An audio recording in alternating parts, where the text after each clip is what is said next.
conversa comigo pelo chat, manda sua mensagem, responda a nossa enquete. Na enquete, a gente está te perguntando do próximo assunto agora do Acorda Metrópolis, que a gente vai girar nossa reportagem, que é sobre Lula se saindo melhor ou não que Flávio Bolsonaro no lançamento das campanhas. O lançamento das candidaturas já aconteceu lá atrás e ontem foi o lançamento das campanhas. A partir de agora, eles podem pedir o voto, podem falar um número e podem fazer tudo o que os candidatos têm aí até o dia das eleições, até o dia do primeiro turno. Então é facinho, é sim ou não, tá certo?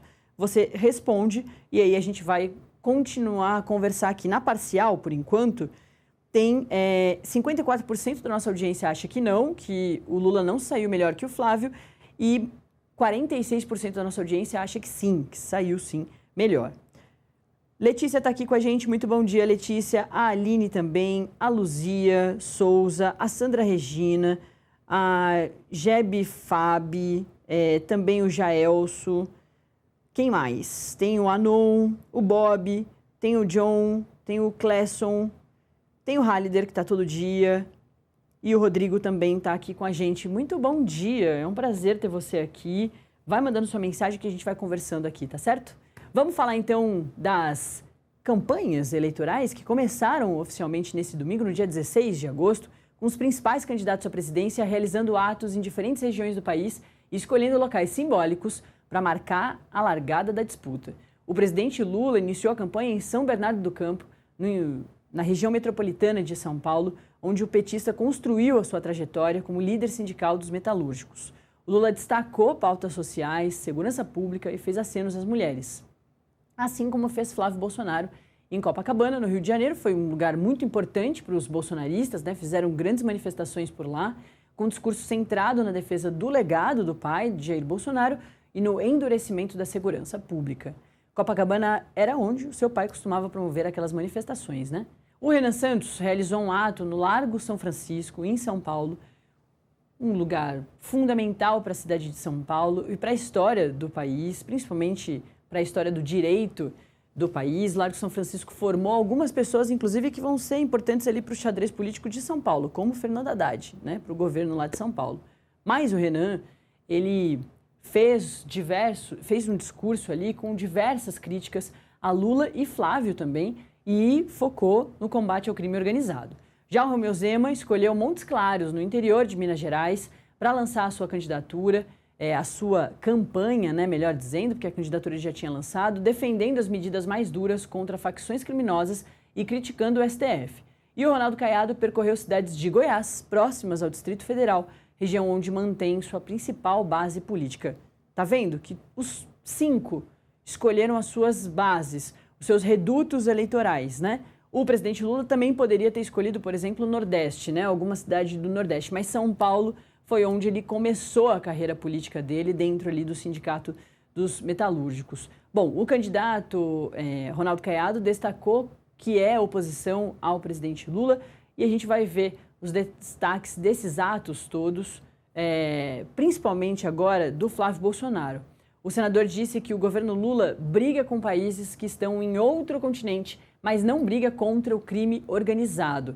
Ele também disse que o governo Lula não tem soberania sobre as facções criminosas e a gente vai conferir agora. Eu te pergunto, quem tem soberania aqui no Complexo do Alemão? O governo ou o Comando Vermelho? Um governo que não tem a capacidade e não tem também a vontade de defender a soberania de quem mora aqui no Brasil, não tem condições de manter a soberania sobre o seu próprio território. Ou está fechado com o crime organizado, ou é muito incompetente. O Flávio também relembrou do pai e disse que aceitou a missão de Jair Bolsonaro. Vamos lá. Eu sei que vocês estão aqui olhando para mim nesse momento e lembrando de uma pessoa.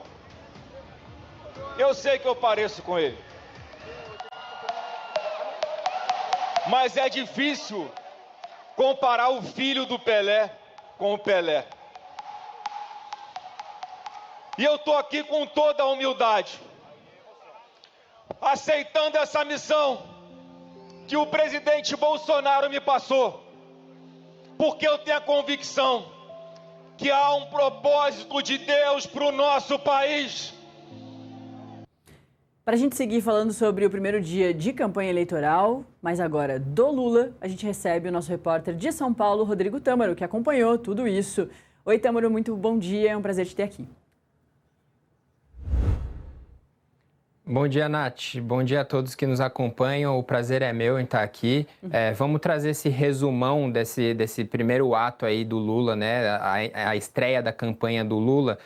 Como você falou na introdução, Nath, ele foi para o Estádio Municipal 1º de Maio, que fica em São Bernardo do Campo, né? Aqui na região metropolitana de São Paulo, que é justamente esse berço político. Foi um palco muito importante do início da atuação política do Lula, né? Principalmente na época da atuação sindical dele ali nos anos 80, principalmente.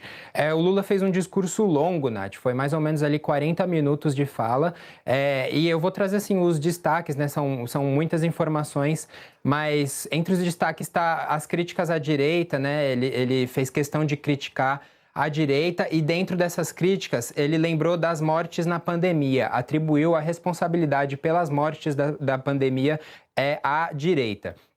O Lula também falou sobre a questão da soberania do Brasil, defendeu a exploração de terras raras, mas defendeu também que o país desenvolva a indústria, né? E não fique só dependente da exportação da matéria-prima, do minério bruto. Então, o Lula defendeu a exploração das terras raras, mas aliada a um desenvolvimento nacional. Sobre política, o Lula defendeu, Nath, a formação de uma base no Congresso. Essa foi uma das dificuldades aí que ele teve nesse terceiro mandato. E ele defendeu, então, que nas urnas os apoiadores dele, da política dele, consigam eleger uma base no Congresso para justamente ajudar ele na condução desse eventual quarto mandato, né? E sobre segurança pública, Nath, que é outro tema super importante, você falou, né, o próprio Flávio, o Renan, enfim, abordaram esse tema com ataques ao Lula. Ele defendeu, disse que prometeu, na verdade, né, a criação do Ministério da Segurança Pública. Atualmente, a Segurança Pública está submetida ao Ministério da Justiça, né, Ministério da Justiça e Segurança Pública. O Lula defendeu que vai criar um novo ministério, dividir essa atuação justamente para dividir a responsabilidade da segurança pública com os estados e com os municípios. E para fechar esse discurso do Lula, uma coisa ali simbólica no discurso dele, ele abordou o tema da saúde, que também é um motivo ali de críticas, né, entre os adversários, de preocupação entre os eleitores também. O Lula tem 80 anos, essa vitalidade dele ali é questionada, mas ele fez questão de mostrar que tem vigor. Em um dos momentos ele chegou a tirar o chapéu literalmente, Nath, porque ele tem feito campanha com chapéu para proteger a cabeça, porque ele tratou um câncer de pele, né? Mas nesse domingo ele fez questão de tirar o chapéu e de ressaltar que tratou esse câncer e que está com a vitalidade em dia, Nath. Uhum. A gente tem algumas sonoras, Tâmaro, para a gente acompanhar. Vou pedir para a produção colocar uma atrás da outra e depois a gente ainda fala um pouquinho mais sobre as falas não só do presidente Lula. Vamos lá. Se for aprovada a PEC da segurança pública, que o Alcolumbre mandou para a comissão ontem, se for aprovada a PEC da segurança pública, eu vou criar o Ministério da Segurança Pública para dividir responsabilidade com estados e municípios, para a gente libertar o povo das vilas mais pobres, em que tem quadrilha que manda na vila, tem quadrilha que aporrinha a vida do povo, e nós vamos libertar o povo, prendendo todo mundo que acha que é dono de uma favela ou de um bairro pobre. Por isso eu quero criar o Ministério de Segurança Pública, mas primeiro eu tenho que mudar a Constituição. Mas pensar em futuro é pensar como é que a gente vai explorar a riqueza que hoje é chamada de terras raras e minerais críticos, que é o que está fazendo a disputa entre China e Estados Unidos. A gente não tem opção pela China, nem opção pelos Estados Unidos. O que nós queremos é colocar nossas meninas e os nossos meninos para estudarem como é que a gente vai explorar esse minério, como é que a gente vai transformá-lo, como é que a gente vai produzir os celulares, os chips, as baterias elétricas, tudo que for produzido pelos minerais críticos e terras raras. A gente não quer exportar o mineral bruto para depois comprar coisas prontas dele. Nós queremos extrair aqui, transformar aqui, industrializar aqui, produzir aqui, gerar emprego aqui e gerar riqueza. O Tâmaro, estava lotado, né, o espaço, o estádio, que é isso, como você bem pontuou, um estádio muito importante, uma região muito importante para o presidente Lula, e lotou, não tinha um espacinho vazio. É isso mesmo, Nath, lotou, porque é justamente por isso, né, é um local muito simbólico ali em São Bernardo do Campo, né, o Lula, apesar de ser nordestino, a atuação ali política dele, né, sindical, como a gente comentou, o berço é justamente São Bernardo do Campo, então a escolha desse lugar também foi pensada nisso, né, em remeter a essa atuação sindical aí do Lula e ao nascimento político dele, digamos assim, né, Nath? É isso mesmo. Aí a gente vê algumas imagens do pessoal que estava ali bem pertinho do presidente Lula, na primeira fileira, do Fernando Haddad, o candidato ao governo de São Paulo. Também Janja, bastante emocionada ali, fez um discurso, né? Abriu ali os principais discursos da tarde. Todo mundo ali importante para essa eleição falou. Teve discurso da Simone Tebet, teve discurso da Marina Silva, teve discurso de um montão de gente ali importante, de candidatos a deputado estadual, deputado federal, enfim. Mas nessas imagens do momento ali mais crítico ou mais tenso, que era o momento do presidente Lula, a gente vê isso, Fernando Haddad, Janja e também Geraldo Alckmin, que virou um fiel escudeiro do presidente Lula e volta para essa chapa para ser, de novo, candidato a vice. Teve esses destaques também, né, do quanto essas pessoas estão muito próximas e seguem muito aguerridas ali para conseguir, além de conseguirem as vagas para o Senado, Marina Silva e Simone Tebet, mas para conseguir mais palanque para o presidente Lula, né? Um esforço concentrado pensando no cenário nacional, né? Isso, Nath, você citou o Fernando Haddad, ele é um personagem importante também nessa agenda porque ele concorre ao governo de São Paulo, aqui no estado, né? E o discurso dele foi bem mais breve do que o do Lula, o Haddad falou por mais ou menos 5 minutos, né? O Lula falou por uns 40, mas o discurso dele vai muito na linha disso que você falou, né? De justamente servir de palanque também para o Lula, né? Então, o Haddad, nesses 5 minutos, ele fez questão de ressaltar, de elogiar o Lula, falou que o Lula é um presidente combativo, que está preocupado com a população, mas o Haddad aí também, né, aproveitando que ele também é candidato, também puxou a sardinha para o próprio lado, né? Não só elogiou o Lula, mas também fez questão de elogiar a própria atuação em conjunto com o Lula, né? O Haddad foi ministro em 3 governos petistas, né? Lula e Dilma. Então, ele fez questão de associar a própria imagem à imagem do presidente Lula e aí acabou também ressaltando, né, a atuação dele à frente do Ministério da Educação e do Ministério da Fazenda. Ele destacou os feitos como ministro e defendeu principalmente mais investimento em educação, Nath. Mas, para sintetizar, então, essa frase do Haddad, apesar de breve, ela vai bem na linha do que você falou, de aproveitar o palanque para fazer, né, a própria campanha, mas também de ressaltar a imagem do Lula e servir ali como uma plataforma para o Lula compartilhar a própria imagem, Nath. É isso.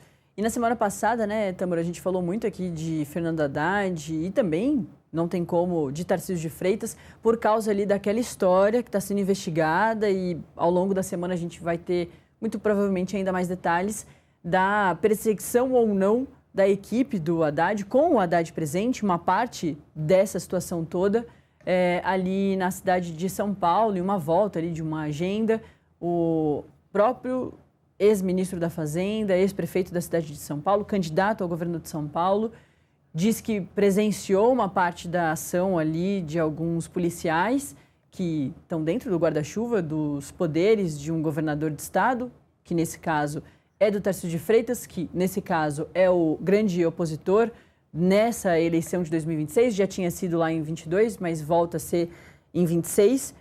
E depois, no restante do percurso, só o motorista ficou acompanhando ali toda a situação que aconteceu. Até o Tâmaro entrou aqui com a gente porque ele vem também acompanhando essa situação toda. Então, ao longo da semana, a gente deve ter algum detalhe dessa situação que é super curiosa de mais um embate de Haddad e Tarcísio, mas fora exatamente dos comícios, das campanhas que começaram a valer, também não só para os candidatos à presidência, mas também para os governadores, né, para os candidatos ao governo, nesse caso agora de São Paulo.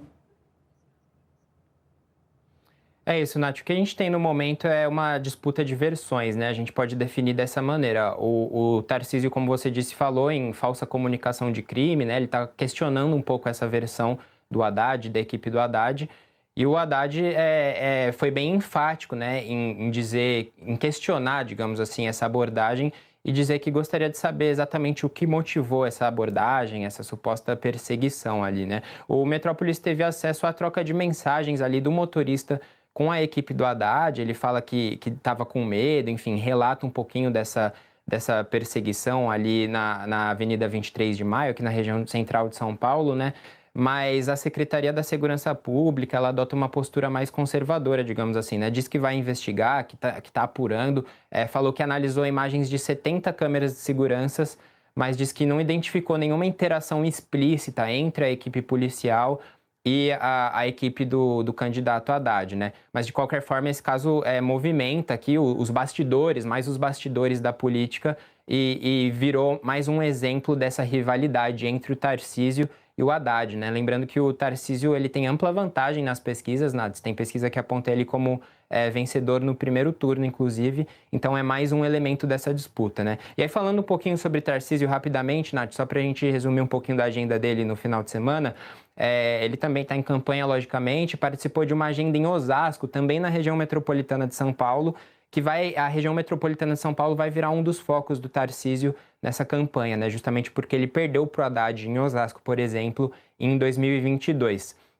E aí ele participou de uma campanha mais voltada ao eleitorado feminino, Nath. Nessa agenda ali, ele defendeu projetos para a segurança das mulheres, ressaltou os próprios feitos como governador pensando na segurança das mulheres.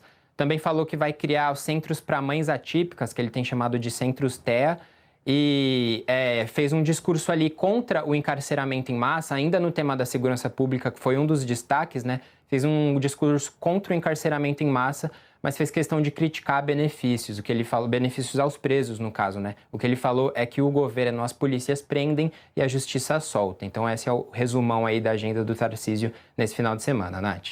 Perfeito. Tâmaro, você vai continuar aqui com a gente, vou chamar mais 2 elementos daqui a pouquinho, mas antes eu preciso chamar o primeiro intervalo. Para você que está com a gente pela sua Smart TV, 2 minutinhos de intervalo, mas fica que muito em breve você está de volta aqui acompanhando toda a nossa programação ao vivo. E você que